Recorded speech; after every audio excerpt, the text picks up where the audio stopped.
Hoy es el Día Internacional de los Derechos Humanos y no se nos puede pasar para nada esta efeméride, que resulta paradójico hablar de ello después de un evento tan desafortunado como el que vivimos este fin de semana en el centro histórico, esta trifulca entre inspectores y artesanos indígenas. Pero bueno, al margen de los hechos, hoy hay que reconocer que hay una declaratoria internacional a propósito de los derechos humanos y que, por cierto, fue empujado por una mujer, Eleanor Roosevelt, que fue la encargada de llevar los trabajos.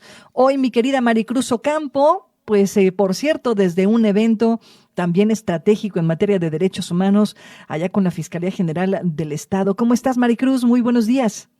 Muy contenta de saludarte, Claudia. Ivonne, buenos días y gracias por invitarme en esta fecha tan importante.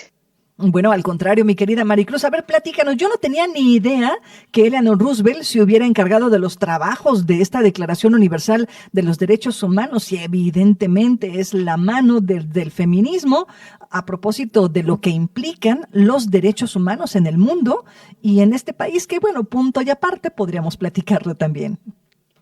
Sí, fíjate que es algo muy interesante. Eleanor Roosevelt, además de haber sido la esposa de Franklin D. Roosevelt, que fue el presidente de Estados Unidos, que coordinó, vamos a decir así, a los aliados durante la Segunda Guerra Mundial, tenía un trabajo muy importante comunitario, y entonces ella, por su propio mérito y derecho, es invitada por la Organización de las Naciones Unidas para coordinar los trabajos donde se hiciera una declaratoria universal de los derechos humanos, sobre todo que considerara esas violaciones a derechos humanos que se dieron durante la Alemania nazi, donde miles de personas fueron ultimadas por una religión, por una orientación sexual o por un origen étnico, ¿no? Como ocurrió en los campos de concentración.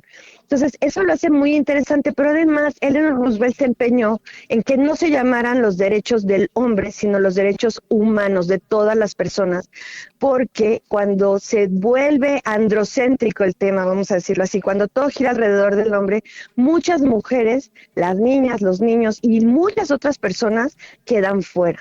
Entonces, ahí es donde se reconoce por primera vez el derecho a la igualdad, a la no discriminación de todas las personas, independientemente de su sexo, género, de su origen étnico, de su condición social, etcétera.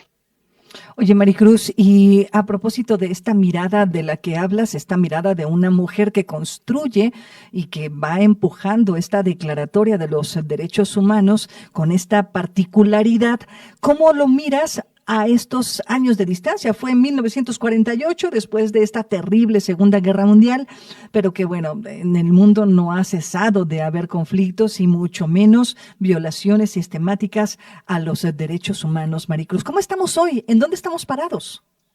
Bueno, mira, la verdad es que todo depende de donde lo veas, ¿no? Porque si lo vemos desde la luz de los 13,000 años de civilización nomás que tiene la humanidad, pues podríamos decir que nos la estamos pasando a todo dar, ¿no? Ya no tenemos cristianos aventados a los leones en los coliseos, o ya no se han eliminado estas torturas terribles que se utilizaban con motivos religiosos, o la pena de muerte en muchos países.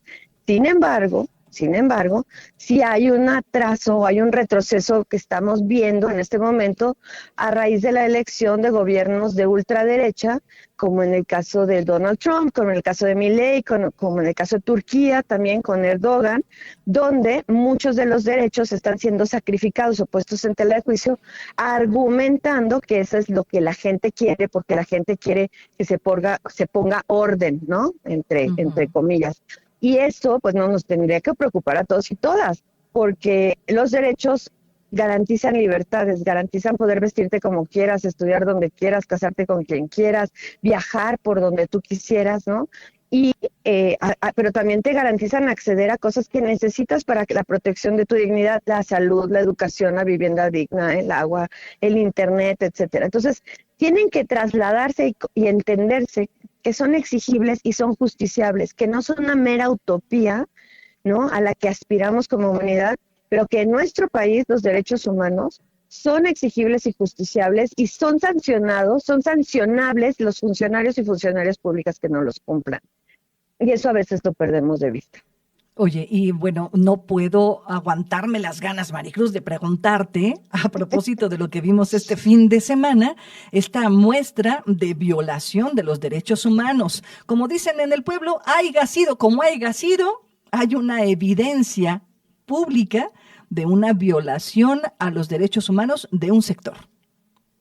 Así es, mira, creo que aquí tenemos que entender que la colisión de derechos, cuando dos derechos chocan, vamos a decirlo así, no se escoge uno sobre otro, sino que las autoridades tienen la obligación de identificar cómo hacer para que los derechos de todas las personas estén respetados, tanto de los comerciantes que pagan una licencia, que rentan un local, etcétera, como lo de las personas que se ven en la necesidad de vender de manera irregular, ¿no? Tenemos que buscar, y eso le toca al gobierno, no son manotazos y pegarle a la mesa nada más y pegar de gritos. Tiene que haber un programa que realmente ataque estas discriminaciones estructurales que por siglos han colocado a las personas, sobre todo las personas indígenas de comunidades rurales o mujeres pobres y niños y niñas que no tienen un espacio donde obtener educación, servicios de salud, etcétera, y que se les atienda, ¿no? Esto es un reflejo de un problema sistémico mucho más grave que el simple hecho de decidir vender artesanías en el centro histórico. Va más allá.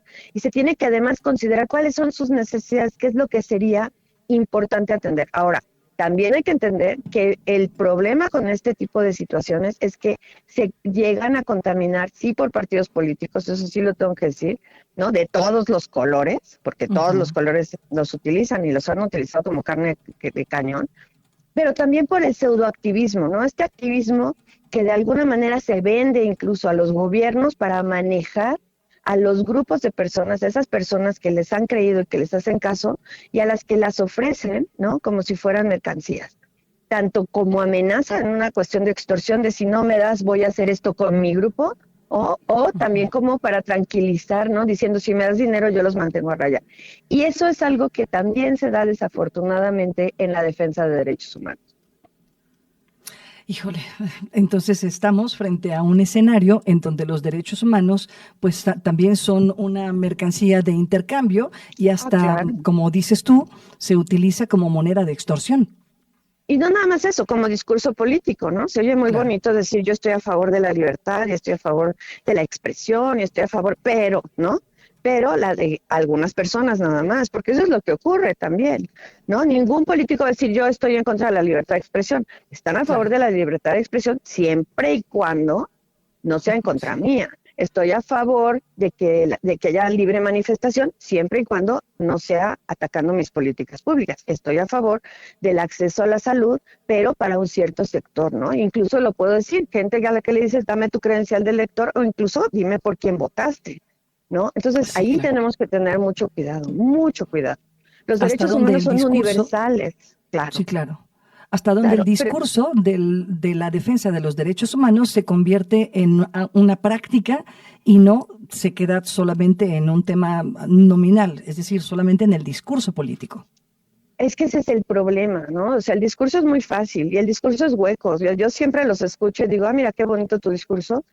¿Cuándo voy a entender que tu discurso es real? Cuando le has asignado presupuesto, cuando coloques en esos puestos de toma de decisión a personas capacitadas, que realmente tienen el conocimiento, cuando implementes políticas públicas que van más allá de tu periodo de gobierno y que no te va a importar si la inauguran 5, 10 o 20 años después porque es lo correcto, ¿no?